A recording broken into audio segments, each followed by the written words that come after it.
All right, everyone. If you are watching this Facebook Live on the replay, please type in the comments below replay.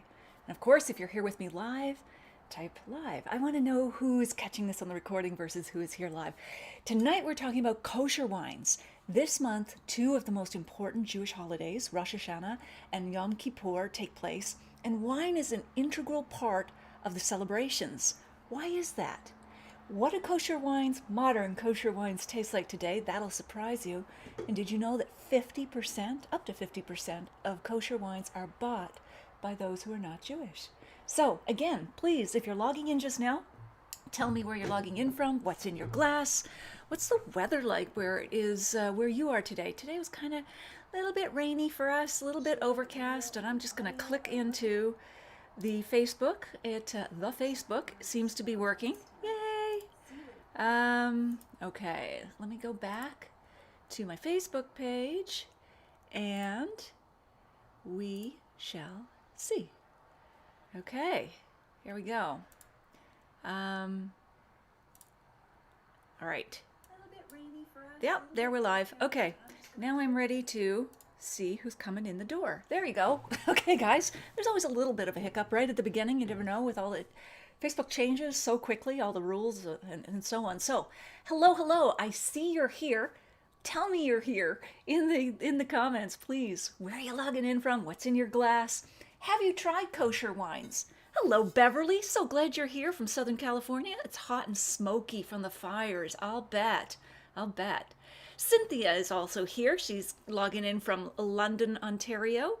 And you're involved in the glass? You Oh, in vivo. Sorry, I thought you were involved in the glass. I'm very involved in the glass too, involved in the bottle. But right. So Cynthia is one of my course students, and after this tasting, we are going to move over into the private Facebook group for a guided tasting of some incredibly value-priced wines that just came into vintages. In my mind, they taste twice, if not three times, as expensive as they cost. And if you want to know more about that course, then you can sign up for a free class that'll give you a taste of what my full course is like. So at nataliemaclean.com/class, you can pick a day and a time that work for you. I go over 5 horrendous food and wine pairings that you should never do and avoid, but also how to fix them. All right, so great. So I also want to know who has tried any kosher wines that you have liked or not liked. Let us know. Let me know in the comments. I've got a real treat tonight. I've got wines from Zafona. Hopefully I am saying this correctly. Zafona and Nava from Niagara-on-the-Lake, and we'll be getting to those in a minute. I also have this well-known brand, Baron Herzog from California. I've got Terra Vega from Chile. They're all well priced as well. All right, Don Dawson is here from Ottawa, and he's drinking Chateau Labrada Cahors. I almost think I should put my glasses on, but I'm going to hold out. Christine Archer is here, and she is drinking a Irony Cabernet from California, the North Coast. Great. Elaine Bruce is here from Calgary. Snow. Oh, Elaine, snow on the weekend, but back up to summer temps. Okay, good. Beverly, I've never had kosher wine. Yeah, I know it's new to a lot of people, and yet it's one of the fastest growing categories in the liquor store. And the reason I think, or others also postulate, is that even those who are not of the Jewish faith are interested in the strict supervision in the way these wines are made. And I'll get into that in a moment. But just like organic wines are on an upward trajectory, I think kosher wines are also experiencing that sort of consumer trust of quality and strict supervision from start to finish, from pressing to bottling to aging. So we'll get into that. But it's I was getting some stats. Just versus last year, kosher wines are up 16%. So that's fairly significant, and the growth has been steady year over year. All right, Cynthia, haven't tried kosher before. Okay, Guianne is here, and she's having the Kim Crawford Sauvignon Blanc. Great, delicious wine. Andrea Shapiro is in the house. Hello, my dear Andrea. It's a bit cool and rainy in Ottawa. Yes, it is. I'm in Ottawa too. But staying dry with a nice, warm Rose Hall Run Pinot Noir. You're a gal after my own heart. Love that wine. So, all right. So let me get into starting to taste, but I'll also, as we go along, talk to you about kosher wines and kind of where they were, where they are now, and maybe where they're going. Deb is here. Hello, Deb. And you, Ola from sunny Okanagan. All right, terrific. And Tim Potter is here. Sorry, had Mission Hill Shiraz with dinner. Lovely. Haven't tried kosher wines. Perfect. Okay, well, tonight's going to be a learning experience for many of you. And as always, pick 3 people throughout this tasting whose comments you respond to. I love when you guys sort of kind of start chatting on your own. Like, that's part of the conversation. This is a virtual kitchen table. It's meant to be friendly and fun. So feel free to respond and get the conversation going along the sidelines too. If you know, and I think you should by now, that you're going to enjoy this conversation, why not take a moment to share it with friends, family, followers who might also enjoy this conversation, might be curious about kosher wines. They don't have to join us right now. They can always watch the replay, but take a moment to share the link now so that they know that it's here for them. And any comments you add, all the better. All right? Okay, cool. Let me start with, I always try to start with sort of the lightest, least forward wine and work my way up. And I'm going to start with whites. I'm going to start with Terra Vega from Chile. This is a Sauvignon Blanc. And it's value priced. It's under $15. Very typical Sauvignon Blanc nose.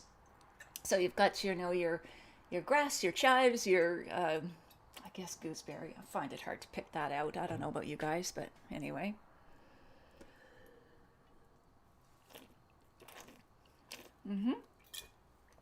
Good mouth-watering acidity. Perfect for seafood or light dishes or field greens or spinach quiche, anything like that. Very refreshing wine. Nancy Truman's in the house, having my standby, a Hidden Bench Chardonnay. I have not had kosher wines yet, but really like organic wines. Yeah, absolutely. So let me move on to Tafona and then start to dig in more to sort of the reasons behind the growth in kosher wines. But also I think what's really interesting is how they're made, how they're different from non-kosher wines. Okay, so this one, let me just introduce it before I start tasting it, is Zafona, I believe, Zafona, from Niagara-on-the-Lake. And it's a winery that is in the family of Lakeview Winery. And it's quite a lovely wine. I'm hoping that perhaps some of the folks from Zafona might be able to join us tonight. If you're here, by the way, please shout out, give me a comment, because we'd love to hear from you, to ask you questions directly if you're here. I know the winemakers are Avi, who is a rabbi, and Toby. So anyway, we shall carry on. Not sure if they're here yet or if they can make it, but hopefully they'll let us know of their presence if they're here. So this is a full-bodied, buttery, golden apple kind of Chardonnay. Very nice on the nose, very well made.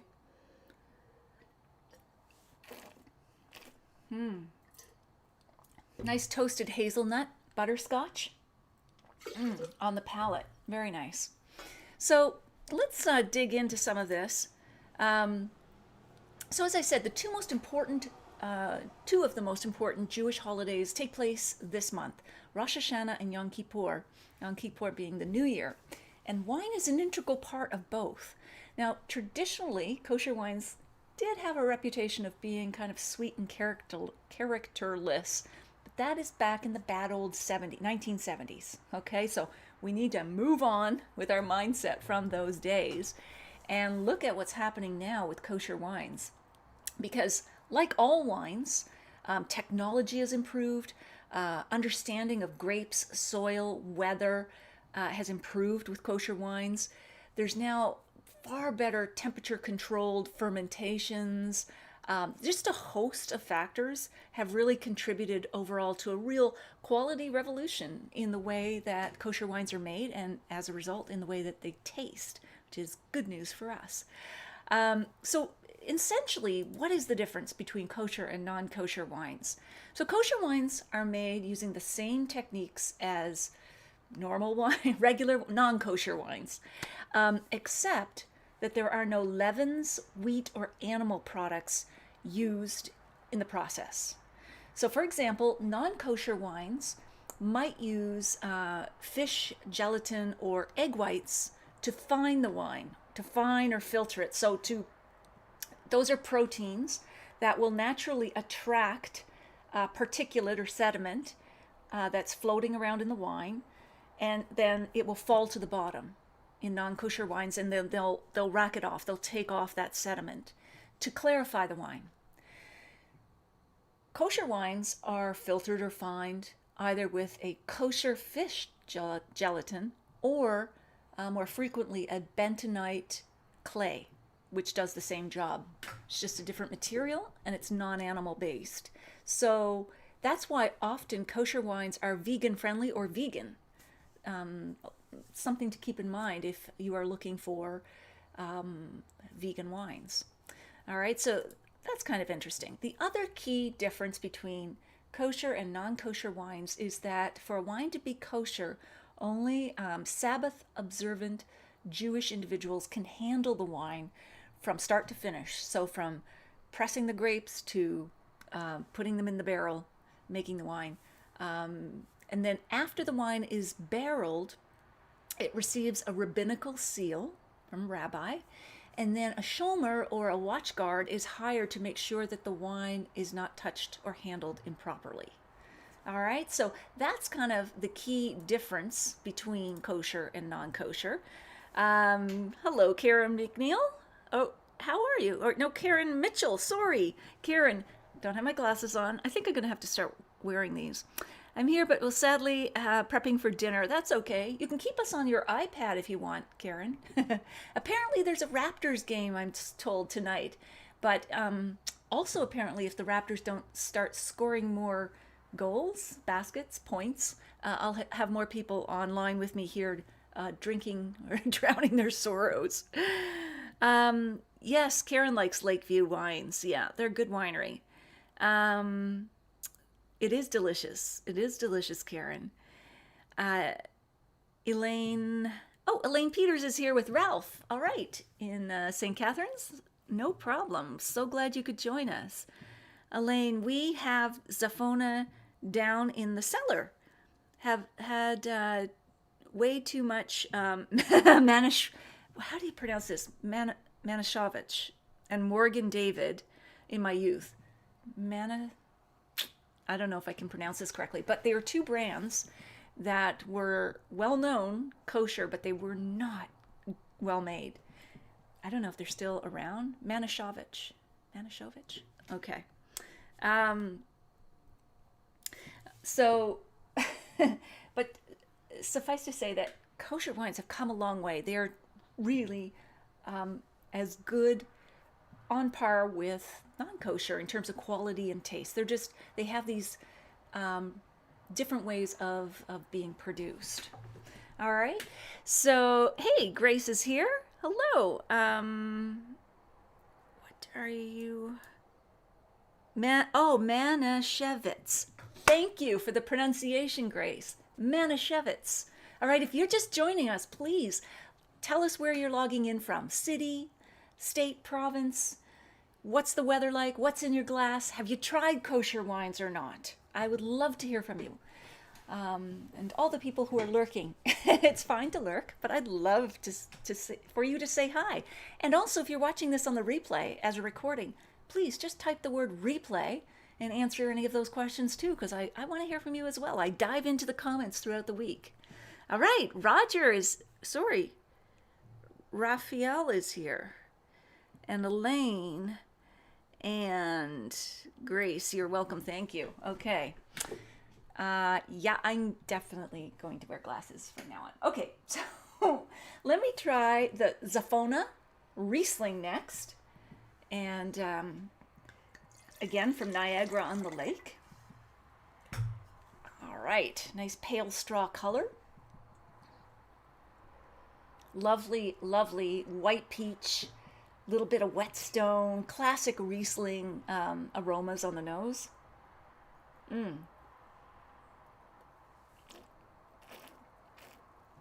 that's just lovely. Wow. Nice. Okay. I'd be definitely 90, 91 points on that. Just a lovely wine. Great with, again, some of the similar food pairings that I noted with the previous whites, but the, light poultry dishes, field greens, vegetarian, seafood, all of that good stuff. Okay.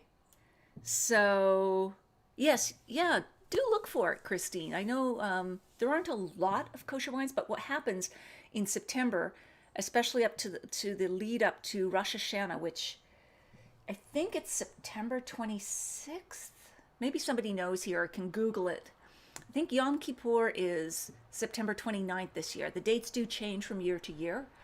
But the liquor stores everywhere will stock up on more kosher wines. So it's a good opportunity to try different kinds of kosher wines, especially if you love sampling wines from different cultures, maybe try some traditional Jewish recipes. I think that would be a lot of fun. All right, let me move on now to Nava, another Niagara on the Lake wine, also made by it's a different brand, if you will, from Zafona, but it's same winemakers, Avi and Toby under Lakeview Wine Company. And so let's try this one. This is a really pretty floral white wine that I tried earlier. I had these wines on, CTV News, and I just think they're really, really worth trying. Hey, Mike. All right. I live near Bathurst and Lawrence in Toronto. Might be beside an Orthodox Jewish neighborhood. And closest LCBO is featuring kosher wines within the vintages section. Terrific. Terrific, Mike. Now, you emailed me before this started. How are the Raptors doing, Mike? Is that why you're here? Are they losing? Anyway, so let's try Nava. This is a lovely blend of a Vidal. No, wait a minute. Yes, Vidal and Riesling. So two very aromatic white grapes. And it's so pretty. It's just like spring blossoms, daisies, lilies, very bright sort of peach pear notes.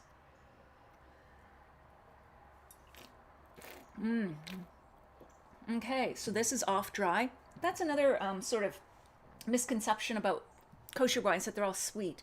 They're not. Like the Chardonnay and the Sauvignon Blanc that we tried first are bone dry. The Riesling and this one are off dry, but they're not sweet, and they're certainly full of character. So the Raptors are losing, but still in it. Good. Okay, Tim Fodder. Cool and wet here in Kincardine, Ontario. Sipping the first Cabernet Sauvignon and watching with interest. Well, great. That's great, Tim. All right. So lovely Nava would be great with, again, a lot of the pairings that I've already noted. So let me go on to, let me give you a little bit more education. So I told you that it's one of the fastest growing segments in the liquor store because of the strict adherence to the process, like supervision, quality, and so on. Also that up to 50%, it's believed, of people who drink kosher wines are not of the Jewish faith. And you'll also, how can you tell that a wine is Jewish? On the back label, there's going to be one of a number of symbols. So this one has a core and a P, kosher for Passover, but you'll often also see either a big K or a big U, although these aren't very big, but you'll just see the letter K, which stands for Organized Kashrut Laboratories, or a big U, Union of Orthodox Jewish Congregations, which are the organizations that certify wines as kosher, wine and food, actually. So that's what you're looking for. Now, some of these wines also say mavushal on the back. Mavushal? Or mavushal? There goes those pronunciations again. That translates literally to boiled or cooked. So what happens with mavushal wines is that they are flash pasteurized, meaning they're taken up to 90 degrees Celsius for 10 seconds only, the wine, and then back down again. And that process is believed to make the wine impervious to being handled by those who are not either Jewish or observant of the Sabbath. So it keeps its spiritual essence, if you will. Now, some people say, doesn't that wreck the wine, like boiling it? Are you nuts? But half of these or more are mavushal or mevushal, and there are no cooked or boiled notes. They taste as fresh and lovely as non-mevushal wine. Okay, this video should come with a pronunciation guide for me, at least. All right, so back to you guys. How big is the kosher wine market? I don't associate many of our kosher friends with being high volume drinkers. Perhaps it has more to do with your first experience of alcohol. You know what? I don't know the total market. That's one of the stats I should have asked the LCBO. I do know, I don't know if you joined us later or at the beginning, Mike, but it is one of the fastest growing categories in liquor stores, including the LCBO. It's up 16% over last year, and that growth has been steady year over year. It's still a small category. I mean, when I went to shop for the wines, there were, I think maybe 10 different brands at most. There are also kosher spirits and beers and liqueurs, but I was, of course, looking for wine. And the Zafona and Nava, these came directly from Niagara-on-the-Lake, the wineries, and they ship direct. So you can also order them directly from the winery. If anyone has the winery URL, you can post it in the comments. All right, and speaking of URLs, there's one right underneath me. If you would like to take a free online food and wine pairing class with me, sign up at nataliemaclean.com/class. And I'll teach you about the 5 pairing mistakes you should never make that can ruin your dinner. All right, so Kyoto. Hi, logging in from Japan. Wow, can't sip the wine now. It is morning, but I'm really enjoying the live. Terrific. So glad you could join us. Is it Kyoto? I don't want to mispronounce your name. I'm so glad you're here. I love this. When people come in from all over the world, I know we have a large following here in Canada and the US, but I love it when different wine lovers from around the globe tune in, and people who are, diehard wine lovers. Wine, breakfast of champions, right?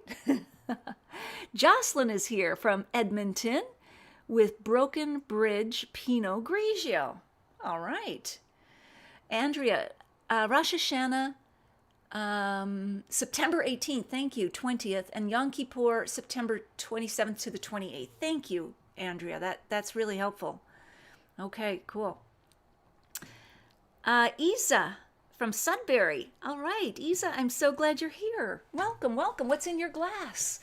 Anybody else who's here, please chime in the comments.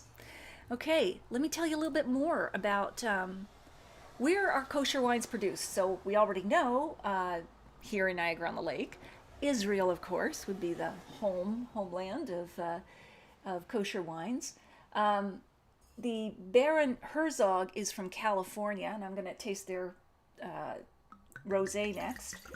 I had a wine from Chile earlier, but they're made in Italy, Hungary, Luxembourg, Australia, France. What's really interesting is even top tier wines like Chateau Lafite Rothschild produces a kosher wine. So does the premium Laurent Perrier Champagne. They produce a kosher wine. These are wines that sell for like, in the case of the Bordeaux, $500 a bottle. So they also produce a kosher wine among their lineup. All right. So this is a pretty rosé with field strawberries on the nose. Baron Herzog is one of the larger labels from California.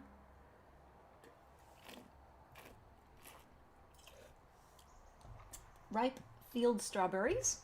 It's off dry, maybe even medium sweet, but pretty. Thirst quenching, and yeah, it's great. Let me tell you a little bit more. So what else now? Where they're produced, what else? Kosher comes from the Hebrew word meaning good, fit, or proper, and it's based on the Jewish dietary laws, or the kashrut. People correct me if I'm mispronouncing that, kashrut, which define the foods are permitted. So food falls into three categories. It's naturally kosher, like fruit and vegetables, because it's not processed. It's direct from nature, so there's nothing to make it not kosher. 2, it's not kosher by nature, but certifiable with processing under strict supervision, such as the wines we're tasting tonight and different foods. Or it's not naturally kosher and cannot be made kosher. And examples would be pork and shellfish. All right? So I find that interesting, really interesting. And then, as for wine, it's incorporated into the meal. There's a whole set of rituals and prayers and a real tradition within the Jewish community that I think is just lovely. And I'm so pleased, of course, too, that it involves wine. All right, Elaine, Lakeview Winery in Niagara on the Lake. Yes, okay. David Head is here. Dave Head. He's drinking Grange Cab Franc from Prince Edward County. All right, so let's move on to some of the reds, and then we'll come back to more details on kosher wines. Zafona, this is a Cabernet Sauvignon that really impressed me. Rich, full-bodied, wonderfully made. Oh, thank you, Andrea. There's the link to the winery, Lakeview Wine Company. And you will find the wine brands, yes. Within their wine brands, you will find their Zafona and Nava. I think they might even have their own website within that portfolio. Thanks, Andrea.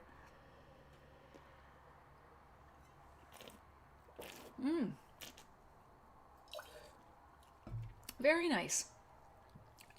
Mocha, cherry, dark cherry, dark plum, dark berries, some smoke. Great. Pairings, any grilled meats, brisket, hearty flavors would be great with this Cabernet Sauvignon. Very well made. All right. It'd be nice or nifty, if you've got any people who kind of still have a hangover image from 1970s with kosher wines, or 80s, give them a little blind taste test. Pick up a kosher wine or two, and they're not allowed to see whether it's kosher or not. Do a blind taste test against a similarly priced wine, similar grape, maybe similar region if you can, and see if they can guess which one is kosher. I bet you they can't. Not based on the taste or quality. So, all right. Lisa. All right. And Britt is here as well, drinking Hester Creek, All right, not sure if it's kosher or not, but it is delicious. Well, that's the main thing. All right, so that's the Zafona. Then I have the Nava, which is a ruby. It's a red blend of Cabernet Sauvignon and Merlot. Again, the Nava wines, they're very well priced, under 20, I believe. Again, lots of dark berry flavors here.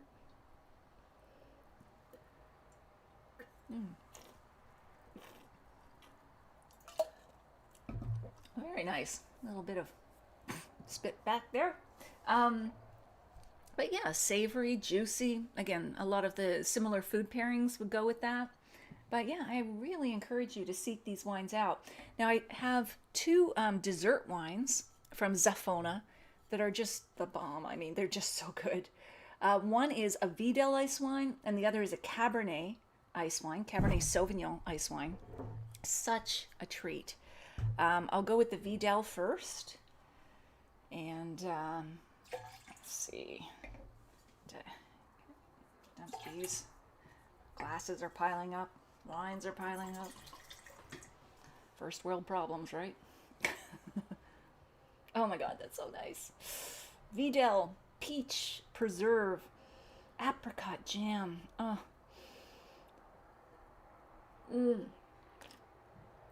We forget to treat ourselves to these wines. We always forget dessert wines, or I do.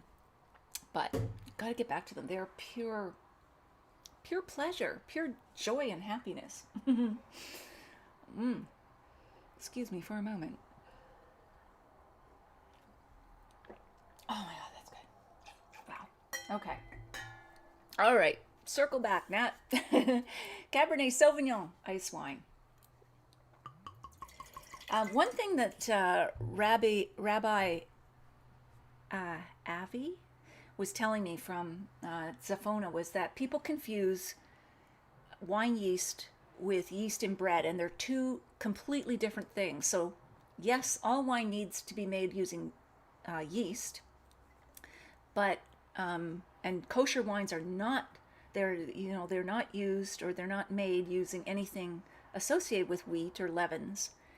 But that's because the yeast in wine is not the same type of yeast for bread. I found that an interesting clarification. The Cabernet ice wine. Berry, cherry, lovely.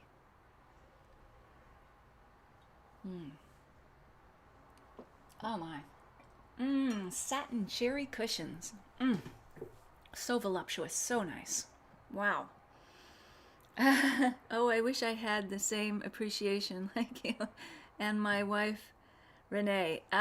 So for sweet wines, does Renee like sweet wines? Is that what you're saying, Mike? Yeah,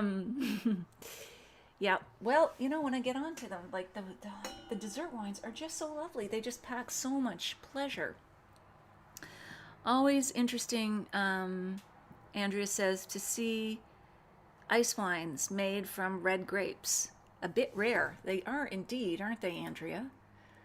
Let's see. What else can I tell you? Oh, okay, here. There are two categories of kosher wine. The first can be consumed at all religious ceremonies, but must be handled only by Sabbath-observant Jewish individuals. Okay, so that I differentiated between that for you earlier. The second, mevushal or mevushal, can be handled by anyone and still maintain its integrity. So we did go over that. Here's something interesting. At Passover, which of course is in April or around Easter, 4 cups of wine are consumed, representing the 4 dimensions of freedom. On other holy days, including the Sabbath, meals start with Kaddish, a sanctification of wine. And Havdalah is the blessing of wine at the last meal on the holy day to mark its end and the beginning of the week. The high holy holidays of Rosh Hashanah and Yom Kippur, okay, one of the most important. Wine is part of every meal, but there are not a prescribed number of cups to be consumed other than the first one for the Kaddish, and the last one for the Havdalah. The wine must be kosher. So here's what I say. Whether you are of the Jewish faith or not, I think it's worth trying these wines. And the traditional Jewish toast is lachem, if I'm pronouncing that correctly. Lachem, to life. I love that. So lachem to you. So good. So folks, I have loved this. For my course students, many of you are here now. Head over to the private Facebook group. We're going to continue the party over there. It's a guided tasting of value price wines that have just arrived in vintages. If you're not one of my course students and you want to find out more, sign up at nataliemaclean.com/class. It's a free wine and food pairing class, and it will tell you more about the course. I so appreciate you gathering here with me this week. It's been wonderful. I will post links to the calendar. I have a calendar that can put it on your calendar, Outlook, Google, whatever, of all of these tastings. We gather every second Wednesday at 7 p.m. Eastern and tackle different topics. And we've got some fun ones coming up, some really fun ones. So wine pairings with tomato dishes for fall. We, of course, will be talking turkey for Thanksgiving and others. So, folks, thank you so much for being here. I really appreciate it. And have a wonderful rest of your week. And to my dear, dear course students, I will see you in about 10 minutes. All right? Cheers. Bye for now, folks. Bye-bye.